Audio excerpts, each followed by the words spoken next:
Today we're going to do a split. We have the option of doing a walk-away split. That's where we don't necessarily look for the queen and we divide the colony equally. Or we can find the queen and set them up a little bit differently, one to make a queen and the other to look like they have swarmed. And that's a key component. And today we're going to do the second option, albeit you don't have to find the queen. I like to, because I can set both of the colonies up for a better success. And so that's what I'm going to do. I'm going to look through here. When I find the queen, I'm going to put her in this empty nuke box, and she'll be set aside. I don't have to worry about now transferring resources back and forth and accidentally moving the queen. So nevertheless, I'm going to look through here.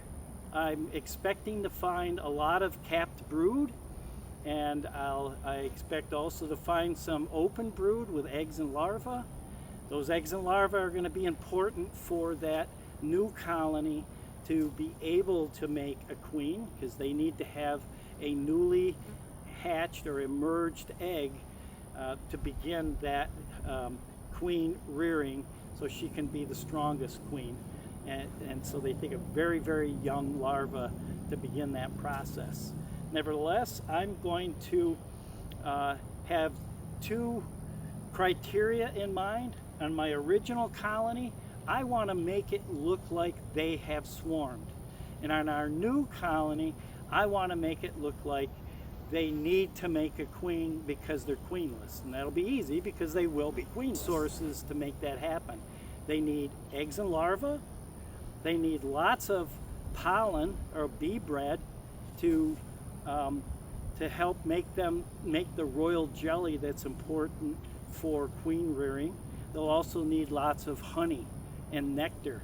So we're going to give the new colony honey, nectar, pollen, open brood. I'm also going to give it capped brood, so that new queen, once she emerges and is mated, has a lot of young bees that can feed her larvae, and she can lay a lot more eggs and get started right away that way. Also, I want to give them capped brood because from today until a new bee emerges in that hive, it could be another 45 days. And there will be no new bees in there. So I'm going to overload that colony with bees. Any of the foragers will come back to this colony. And then I will set this colony to look like it has swarmed. And that is an important feature. Once the colonies are getting ready to swarm, they start thinning up the original queen by harassing her and making her run everywhere, and they stop feeding her.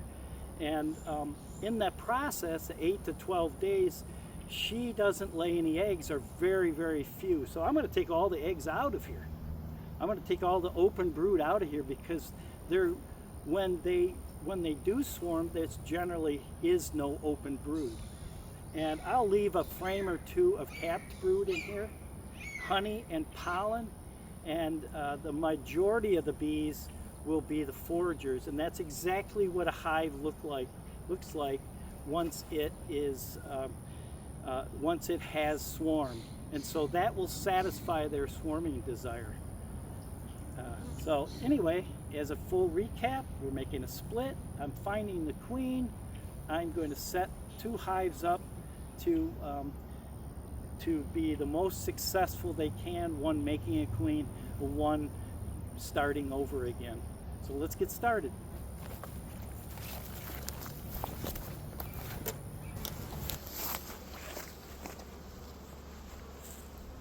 This feeder would be great for the new colony, so they won't need as many foragers, because I'm going to leave the original queen here and she'll get all of the foragers from this hive.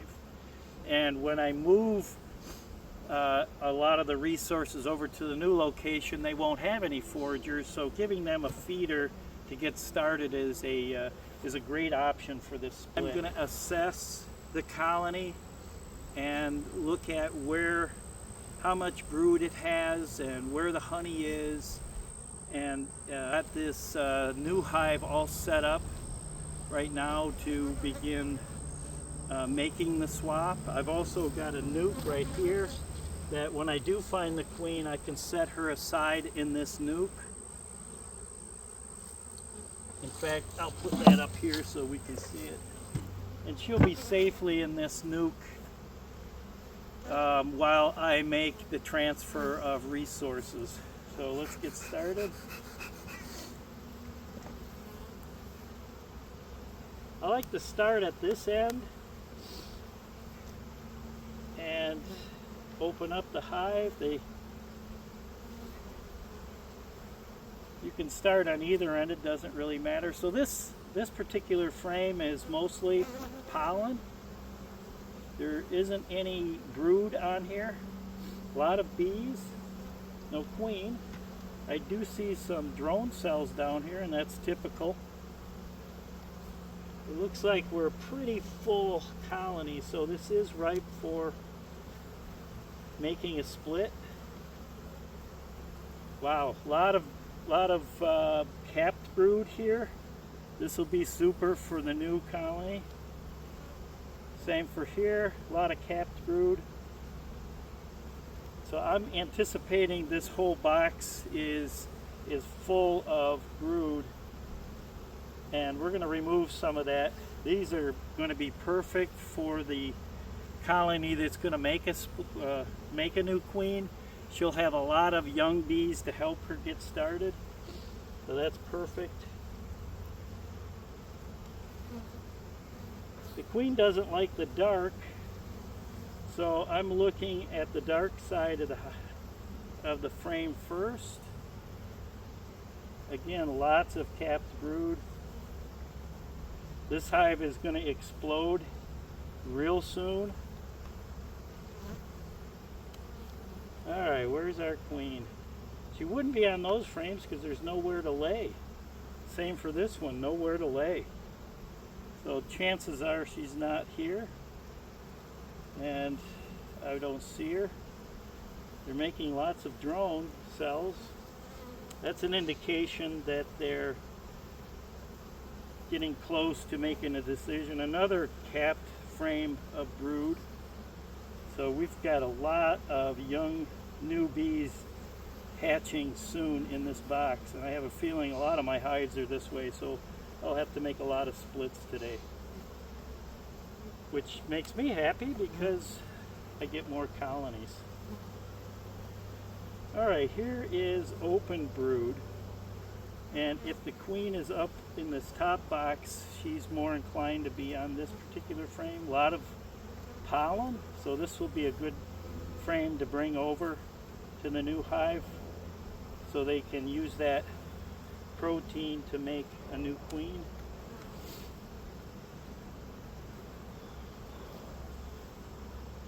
Same, oh, this one's full of pollen and nectar, a lot of open nectar. Some drone brood, as you can see, a cluster of drone brood. That's a precursor to swarming decision. And again, more pollen and nectar. So these two frames, 2 and 3 from the outside, are perfect for giving the new colony a head start on queen rearing. And sometimes that queen, when I'm looking through a hive, will run all the way to the side and try to stay out of the way. So first thing I do is look on the side of the hive. Again, more honey and nectar, and there's nothing on this frame, so I may leave this frame for them. So I'm definitely going to take these 5 frames. That's going to boost that new colony. The colony that's going to be making a queen will not have new bees for 45 days, so I've got to keep that in mind. If I give them hatching brood, they'll grow instead of shrink.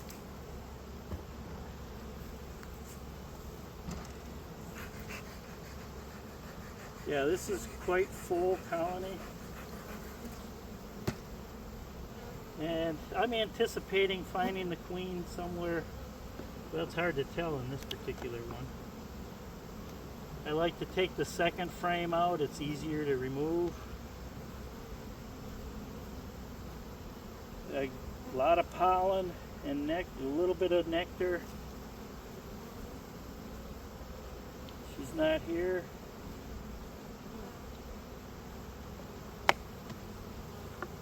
Sometimes the darker queens are harder to find. And I typically go through a hive anyway, even if I don't find the queen, just to see what we have for resources to share.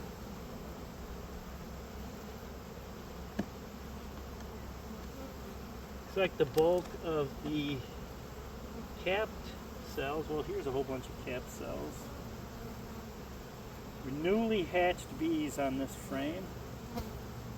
She hasn't laid eggs yet in where these bees hatched from. So it would be a pretty good bet that we have some eggs or young larvae in these next few frames. There's a lot of capped brood here and recently hatched bees. So these are all going to hatch out.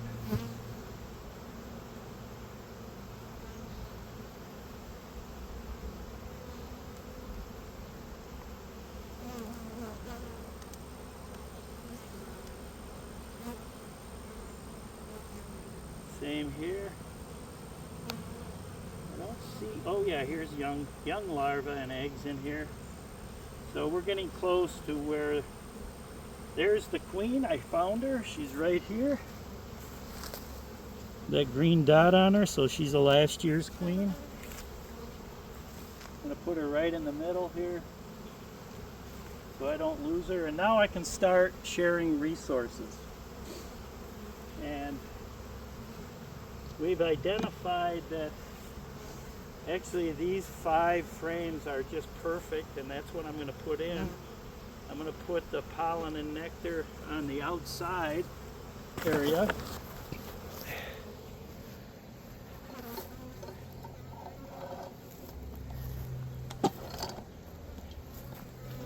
Here's the other pollen and nectar frame. I'm going to put it here. So I have a pollen and nectar frame here, and I'm going to put hatching bees right in the center. But I also want to have eggs and larvae. So I've got to make sure we have eggs and larvae in here, and I'll put that on the second level.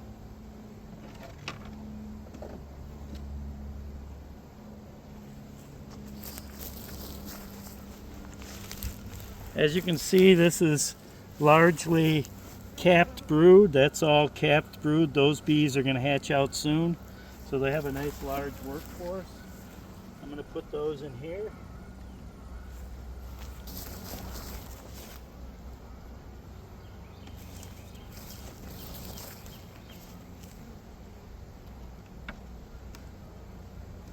So now in this box I have 5 frames. Right here it's pollen and nectar. Right here I have hatching bees. And right above there I'm going to put some frames that have eggs and larvae in it. And these bees will come up and make a new queen. And they'll have resources near them to begin making their queen. And I'm also going to give this colony that feeder. I use a frame feeder, and I make sure that there's plenty of debris, plenty of branches and so on in here, so the bees don't drown. There's something floating.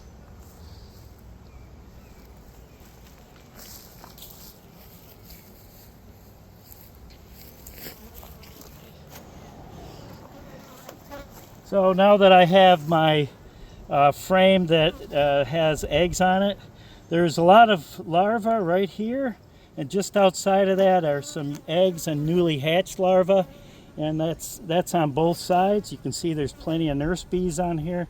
So I'm going to give them a couple of frames like this.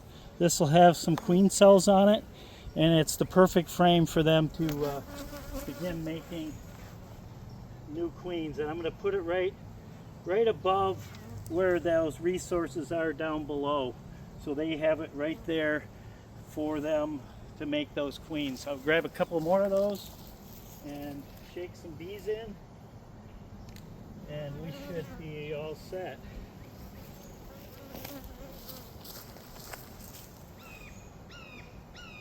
I'm going to do one more frame with eggs and larvae. It's perfect. Then I'll do another frame just like below. I'll make sure another frame has pollen and nectar on it, and I'll put that on either side of these bees, and then we can put this other hive back together. We'll put the queen in, and I'm going to arrange that hive so she can lay eggs. Oh, this is perfect. There's plenty of pollen here. Some hatching bees, but mostly pollen. Alright, they've kind of lost their patience, as you might have been able to tell. They're kind of on me right now. So I can't work fast, but I can work smooth.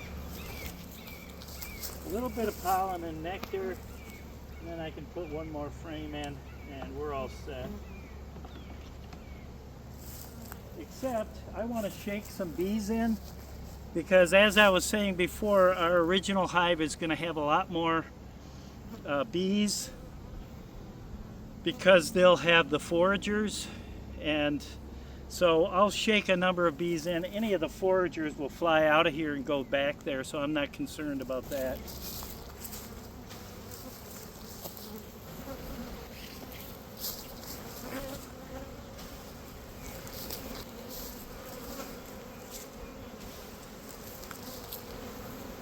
So when I put this back together, I want to make sure that I'm finding my queen. I can't accidentally drop her on the ground. I don't normally have her over the ground, but there it is. I've got eyes on her. She's right here. So I'm going to put her back in that box, reassemble everything. So I'm going to make sure also that she has plenty of space to lay eggs into. I've taken away all of her comb, so I'm going to give it back to her, give some back to her, so she can begin rebuilding that colony, or the bees can rebuild the colony, and she'll have plenty of space to lay into.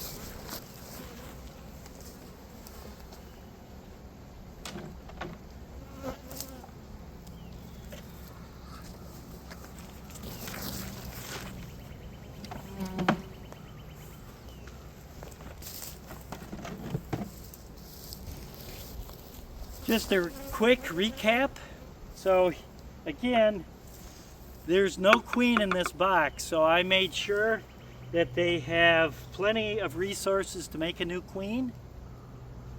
On the outside of the brood area, which is in the center, I put frames with honey and pollen, so they have resources to make the queen. I put hatching brood in between there, and then up on the upper box is where I want them to make the queens. And so right in the center, just off center on both sides, I put open brood that I saw had eggs and very, very young, newly hatched larvae. This hive will know in 15 minutes that they're queenless, and they may not know that already, and they'll begin making a queen. And everything is put right next to where they need it. The outside of those frames have honey and pollen as well, and I shook plenty of bees in, so this colony will be successful in making a new queen. And then I'll come back and I'll date this. I'll come back and I'll date this colony, so I know when my queens are going to hatch. And a lot of times what I like to do is gauge when they're going to hatch out, so I can monitor that, and any of the extra queens I can pull out and make nukes with. I have lots of bees here, so I can make up a strong nuke for a newly hatched queen to begin getting mated and start laying eggs. And this is a perfect chance to do that.